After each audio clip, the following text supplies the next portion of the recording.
Welcome to REM Reads. We're so glad you're here. This is our first cycle, so to speak, and we hope you'll let us know how we're doing here in Season 1. Now is a good time to find your favorite sleeping position. Take a few deep breaths and just let go of the day. The only thing left on your schedule is to enjoy this time of rest and relaxation. We hope you enjoy the show.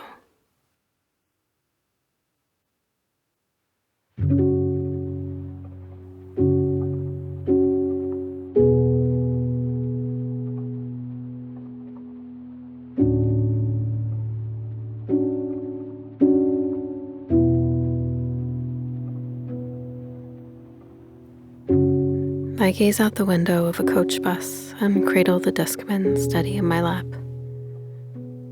Green surrounds us as we move along at a steady but likely slow clip on I-91 North. It's June and summer is bursting onto the scene in shades of jade and viridian. Montreal is our destination for a senior class last hurrah before the cap and gown bit. Careful not to smudge the bottom of the disc, I switch out a mix from my pseudo-boyfriend Ryan and pop in Beck's Sea Change. Just the right amount of melancholy for this trip. I've never been west of Pennsylvania, and maybe this is my first time ever north of Boston. Needless to say, I'm taken with the mountain ranges until I begin to drift off, adjusting my pillow printed with gold and chartreuse daisies.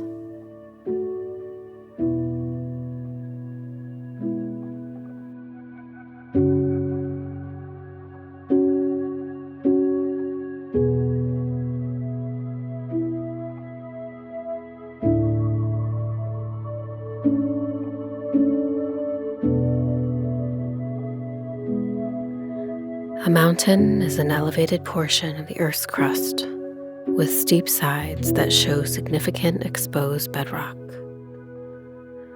Although definitions vary, a mountain may differ from a plateau in having a limited summit area and is usually higher than a hill, typically rising at least 980 feet above the surrounding land. A few mountains are isolated summits, but most occur in mountain ranges. Mountains are formed through tectonic forces, erosion, or volcanism, which act on timescales of up to tens of millions of years. Once mountain building ceases, mountains are slowly leveled through the action of weathering, through slumping and other forms of mass wasting, as well as through erosion by rivers and glaciers. High elevations on mountains produce colder climates than at sea level at similar latitude. These colder climates strongly affect the ecosystems of mountains. Different elevations have different plants and animals. Because of the less hospitable terrain and climate, mountains tend to be used less for agriculture and more for resource extraction, such as mining and logging, along with recreation, such as mountain climbing and skiing. The highest mountain on Earth is Mount Everest in the Himalayas of Asia, whose summit is 29 feet above the mean sea level. The highest known mountain on any planet in the solar system is Olympus Mons on Mars. The tallest mountain including submarine terrain is Mauna Kea from Hawaii from its underwater base at 30 feet. Some scientists consider it to be the tallest on Earth. There is no universally accepted definition of a mountain. Elevation, volume, relief, steepness, spacing, and continuity have been used as criteria for defining a mountain. In the Oxford English Dictionary, A mountain is defined as a natural elevation of the Earth's surface, rising more or less abruptly from the surrounding level and attaining an altitude which, relatively to the adjacent elevation, is impressive or notable.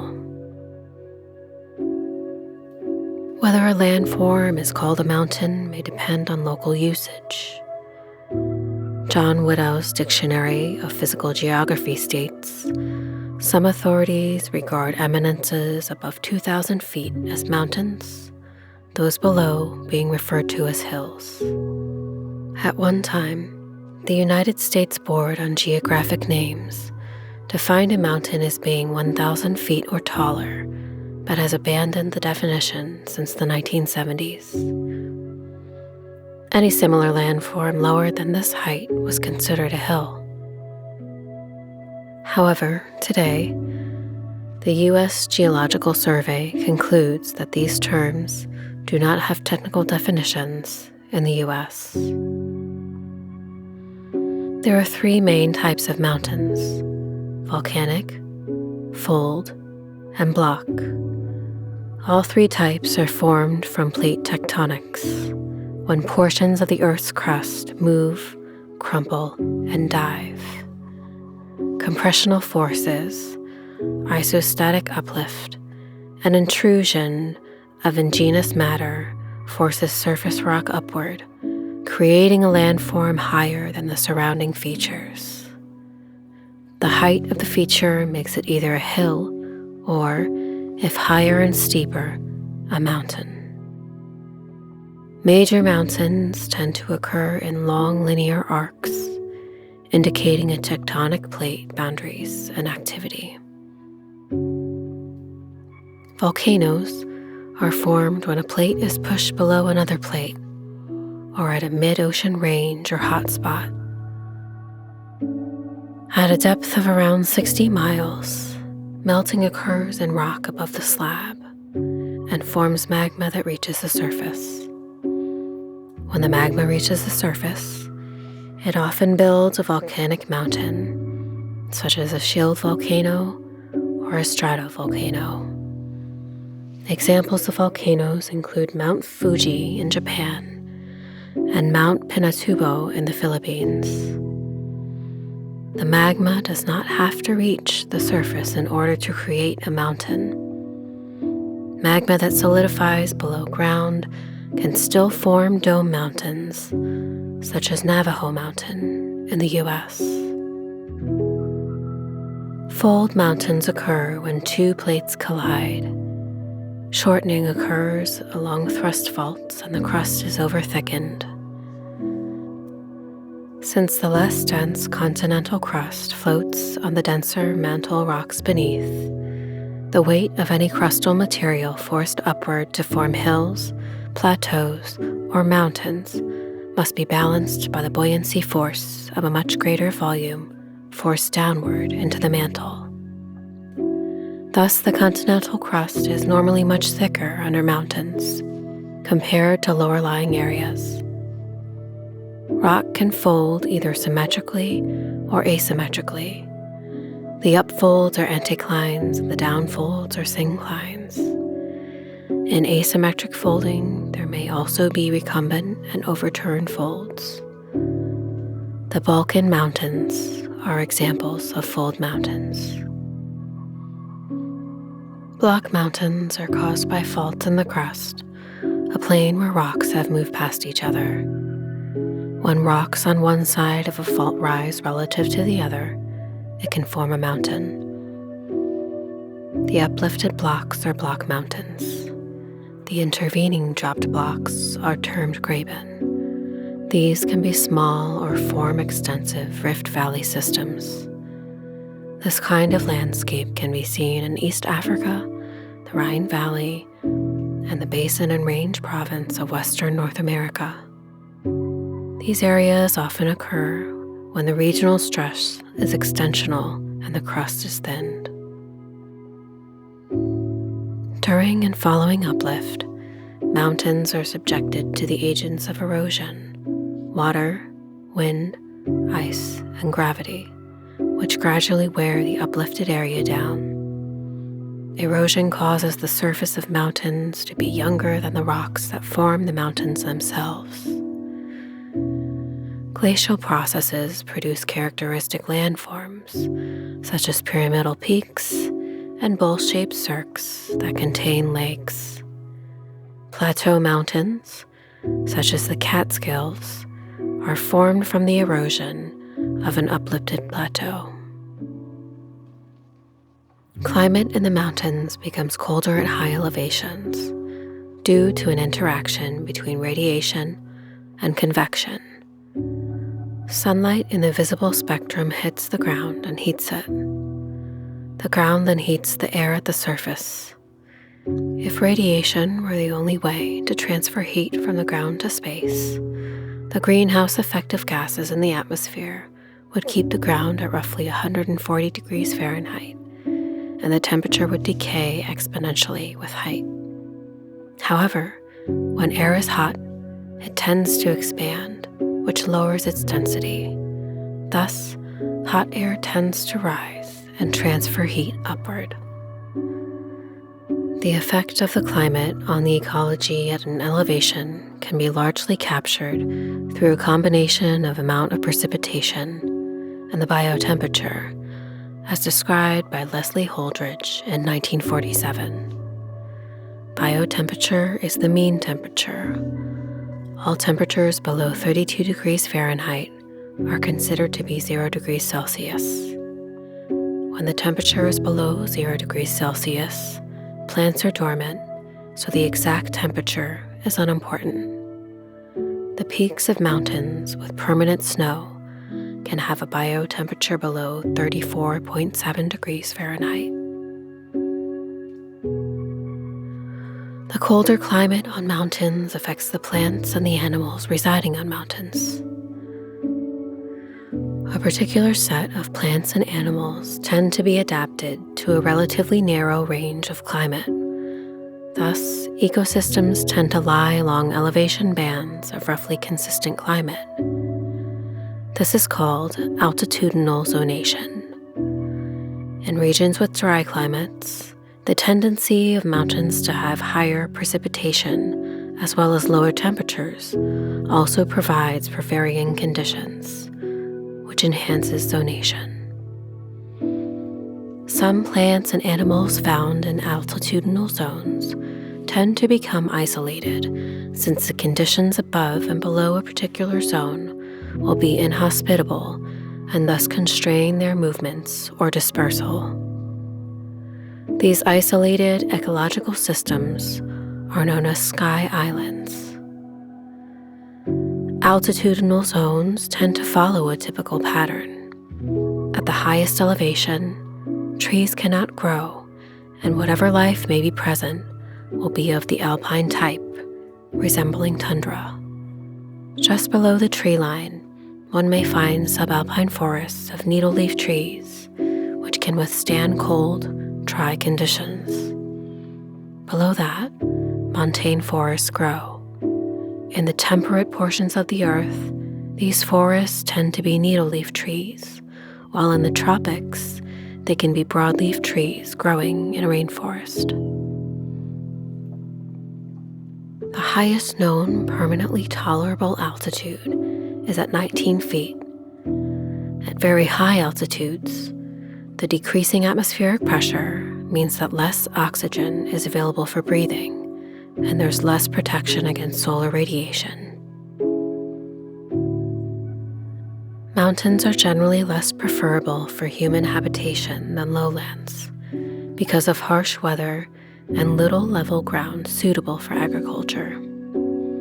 While 7% of the land area of Earth is above 8,200 feet, only 140 million people live above that altitude.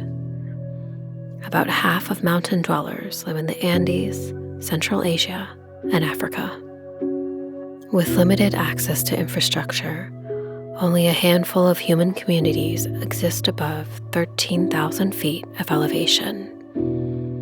Many are small and have heavily specialized economies, often relying on industries such as agriculture, mining, and tourism. An example of such a specialized town is La Recanada, Peru, a gold mining town and the highest elevation human habitation at 17,000 feet. A counterexample is El Alto, Bolivia, at 14,000 feet, which has a highly diverse service and manufacturing economy and a population of nearly 1 million. Traditional mountain societies rely on agriculture, with higher risk of crop failure than at lower elevations. Minerals often occur in mountains, with mining being an important component of the economics of some mountain-based societies. More recently, tourism has become more important to the economies of mountain communities, with developments focused around attractions such as national parks and ski resorts. Most of the world's rivers are fed from mountain sources, with snow acting as a storage mechanism for downstream users. More than half of humanity depends on mountains for water.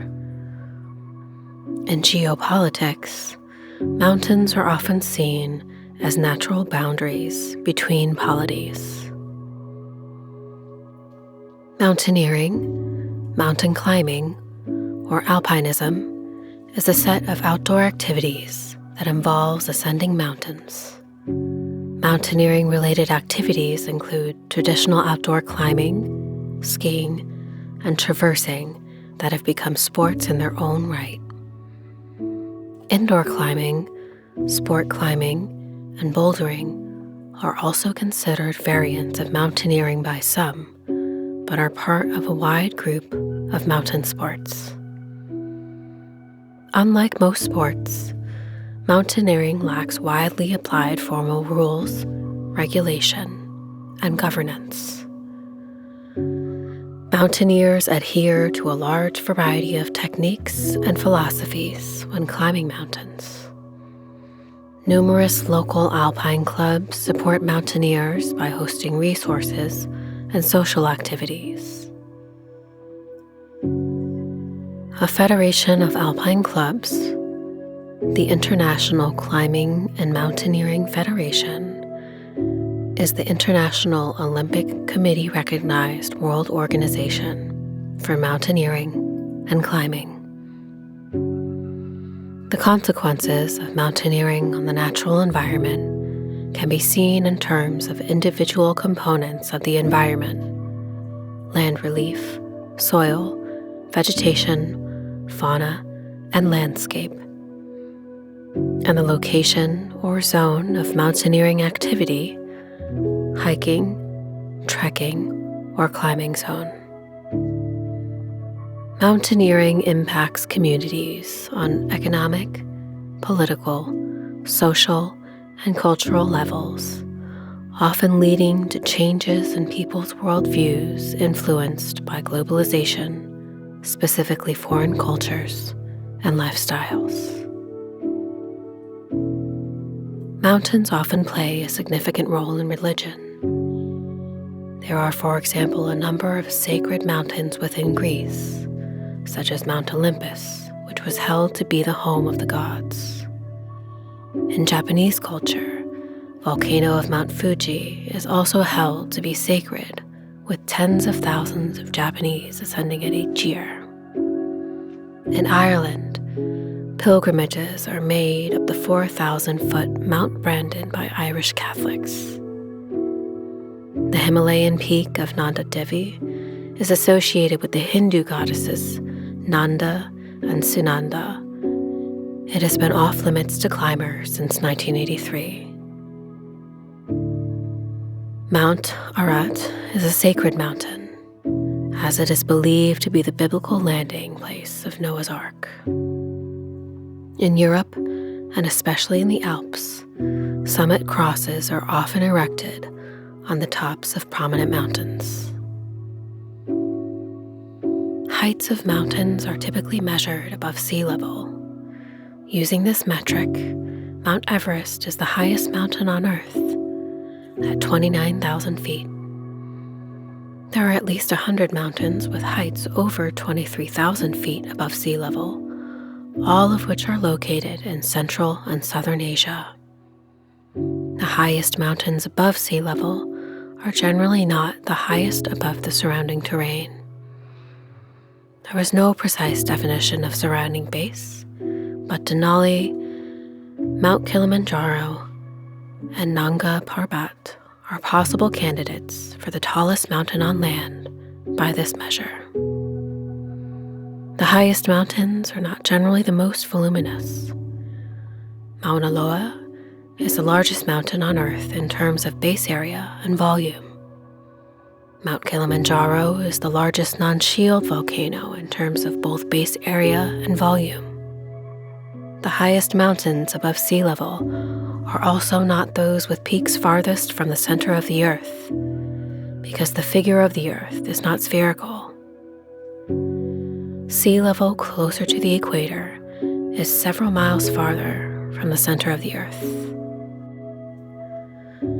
The summit of Chimborazo, Ecuador's tallest mountain, is usually considered to be the farthest point from the Earth's center. A valley is an elongated low area, often running between hills or mountains, and typically containing a river or stream running from one end to the other. Most valleys are formed by erosion of the land surface by rivers or streams over a very long period. Some valleys are formed through erosion by glacial ice. These glaciers may remain present in valleys in high mountains or polar areas. At lower latitudes and altitudes, these glacially formed valleys may have been created or enlarged during ice ages, but now are ice-free and occupied by streams or rivers. In desert areas, valleys may be entirely dry or carry a watercourse only rarely. In areas of limestone bedrock, dry valleys may also result from drainage now taking place underground rather than at the surface. Rift valleys arise principally from earth movements rather than erosion. Many different types of valleys are described by geographers, using terms that may be global in use or else applied only locally. Valleys may arise through several different processes. Most commonly, they arise from erosion over long periods by moving water and are known as river valleys. Typically, small valleys containing streams feed into larger valleys, which in turn feed into larger valleys again, eventually reaching the ocean or perhaps an internal drainage basin. In polar areas and at high altitudes, valleys may be eroded by glaciers. These typically have a U-shaped profile and cross-section, in contrast to river valleys, which tend to have a V-shaped profile. Other valleys may arise principally through tectonic processes such as rifting. All three processes can contribute to the development of a valley over geological time. The flat portion of a valley between its sides is referred to as the valley floor. The valley floor is typically formed by river sediments and may have fluvial terraces. The development of a river valley is affected by the character of the bedrock over which the river or stream flows, the elevational difference between its top and bottom, and indeed the climate. Typically, the flow will increase downstream and the gradient will decrease. In the upper valley, the stream will most effectively erode its bed through corrosion to produce a steep-sided V-shaped valley. The presence of more resistant rock bands, of geological faults, fractures, and folds may determine the course of the stream and result in a twisting course with interlocking spurs. In the middle valley, as numerous streams have coalesced, The valley is typically wider, the flow slower, and both erosion and deposition may take place. More lateral erosion takes place in the middle section of a river's course, as strong currents on the outside of its curve erode the bank. Conversely, deposition may take place on the inside of curves where the current is much slacker, the process leading to the river assuming a meandering character. In the lower valley, gradients are lowest, meanders may be much broader, and a broader floodplain may result. Deposition dominates over erosion. A typical river basin or drainage basin will incorporate each of these different types of valleys. Some sections of a stream or river valleys may have vertically incised their course to such an extent that the valley they occupy is best described as a gorge, ravine, or canyon. Rapid downcutting may result from localized uplift of the land surface or rejuvenation of the water course as a result, for example, of a reduction in the base level to which the river is eroded, i.e., lowered global sea level during an ice age. Such rejuvenation may also result in the production of river terraces. There are various forms of valleys associated with glaciation. True glacial valleys are those that have been cut by a glacier, which may or may not still occupy the valley at the present day. Such valleys may also be known as glacial troughs. They typically have a U-shaped cross-section and are characteristic landforms of mountain areas where glaciation has occurred or continues to take place. The uppermost part of a glacial valley frequently consists of one or more armchair-shaped hollows, or cirques, excavated by the rotational movement downslope of a cirque glacier. During glacial periods, it is in these locations that glaciers initially form and then, as the ice age proceeds, extend downhill through valleys that have been previously shaped by water rather than ice. Abrasion by rock material embedded within the moving glacial ice causes the widening and deepening of the valley to produce the characteristic U or trough shape with relatively steep, even vertical sides and a relatively flat bottom. Interlocking spurs associated with the development of river valleys are preferentially eroded to produce truncated spurs, typical of glaciated mountain landscapes. The upper end may be a trough below the ice-contributing cirques, may be a trough end. Valley steps, or rock steps, can result from differing erosion rates due to both the nature of the bedrock and the power of the moving ice. In places, a rock basin may be excavated, which may later be filled with water to form a ribbon lake, or else by sediments. Such features are found in coastal areas as fjords. The shape of the valley which results from all these influences may only become visible upon the recession of the glacier that forms it. A river or stream may remain in the valley. If it is smaller than one would expect given the size of its valley, it can be considered an example of a misfit stream. Other interesting glacially carved valleys include Yosemite Valley, side valleys of the Austrian river Salzach for their parallel directions and hanging mouths, and that of St. Mary River in Glacier National Park in Montana. A tunnel valley is a large, long U-shaped valley originally cut under the glacial ice near the margin of continental ice sheets, such as that now covering Antarctica and formerly covering portions of all continents during past glacial ages. Such valleys can be up to 62 miles long and 1,300 feet deep. Tunnel valleys were formed by subglacial water erosion. They once served as subglacial drainage pathways carrying large volumes of meltwater. Their cross-sections exhibit steep-sided flanks similar to fjord walls, and their flat bottoms are typical of subglacial glacial erosion. In northern Central Europe, the Scandinavian ice sheet during the various ice ages advanced slightly uphill against the lie of the land. As a result, its meltwaters flowed parallel to the ice margin to reach the North Sea basin, forming huge, flat valleys.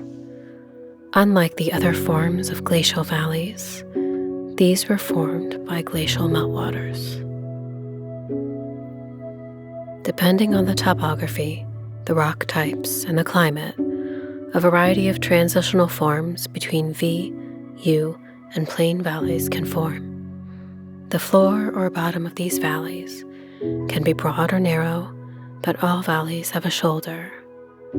The broader a mountain valley, the lower its shoulders are located in most cases. An important exception is canyons, where the shoulder almost is near the top of the valley slope. In the Alps, the shoulders are quite low, 300 to 600 feet down to the bottom. Many villages are located here because the climate is very mild. Even in winter, when the valley's floor is filled with fog, these villages are in sunshine. In some stressed tectonic regions of the Rocky Mountains or Alps, the side valleys are parallel to each other and are hanging. Smaller streams flow into rivers as deep canyons or waterfalls. A hanging valley is a tributary valley that is higher than the main valley. They are most commonly associated with U-shaped valleys, where a tributary glacier flows into a glacier of larger volume. The main glacier erodes a deep U-shaped valley with nearly vertical sides, while the tributary glacier, with a smaller volume of ice, makes a shallower U-shaped valley. Since the surfaces of the glaciers were originally at the same elevation, the shallower valley appears to be hanging above the main valley. Often, waterfalls form at or near the outlet of the upper valley. Hanging valleys also occur in fjord systems underwater. Glaciated terrain is not the only site of hanging streams and valleys. Hanging valleys are also simply the product of varying rates of erosion of the main valley and the tributary valleys. The varying rates of erosion are associated with the composition of the adjacent rocks in the different valley locations. The tributary valleys are eroded and deepened by glaciers or erosion at a slower rate than that of the main valley floor. Thus, the difference in the two valleys' depth increases over time. The tributary valley, composed of more resistant rock, then hangs over the main valley. Trough-shaped valleys also form in regions of heavy topographic denudation. By contrast with glacial U-shaped valleys, there is less downward and sideways erosion. The severe downslope denudation results in gently sloping valley sides. Their transition to the actual valley bottom is unclear. Trough-shaped valleys occur mainly in periglacial regions and in tropical regions of variable wetness. Both climates are dominated by heavy denudation. Box valleys have wide, relatively level floors and steep sides. They are common in periglacial areas and occur in mid-latitudes, but also occur in tropical and arid regions. Rift valleys, such as the Albertine Rift and Gregory Rift, are formed by the expansion of the Earth's crust due to tectonic activity beneath the Earth's surface. There are many terms used for different sorts of valleys. They include cove, a small valley closed at one or both ends in the central or southern Appalachian Mountains, which sometimes results from the erosion of a geologic window. Dell, a small, secluded, and often wooded valley. Dry valley, a valley not created by sustained surface water flow. Erosional valley, a valley formed by erosion. Hollow, a term used regionally for a small valley surrounded by mountains or ridges. In Ireland, New England, Appalachia, and the Ozarks of Arkansas and Missouri, a hollow is a small valley or dry stream bed, often called a holler. Longitudinal valley, an elongated valley found between two nearly parallel mountain chains.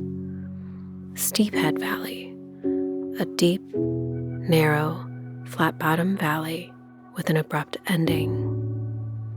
Structural valley, a valley formed by geologic events such as drop faults or the rise of highlands. Similar geographical features such as gullies, chines, and kloofs are not usually referred to as valleys. The terms corrie, glen, and strath derive from Gaelic terms and are commonly encountered in place names in Scotland and other areas where Gaelic was once widespread. Strath signifies a wide valley between hills, the floor of which is either level or slopes gently. A glen is a river valley which is steeper and narrower than a strath.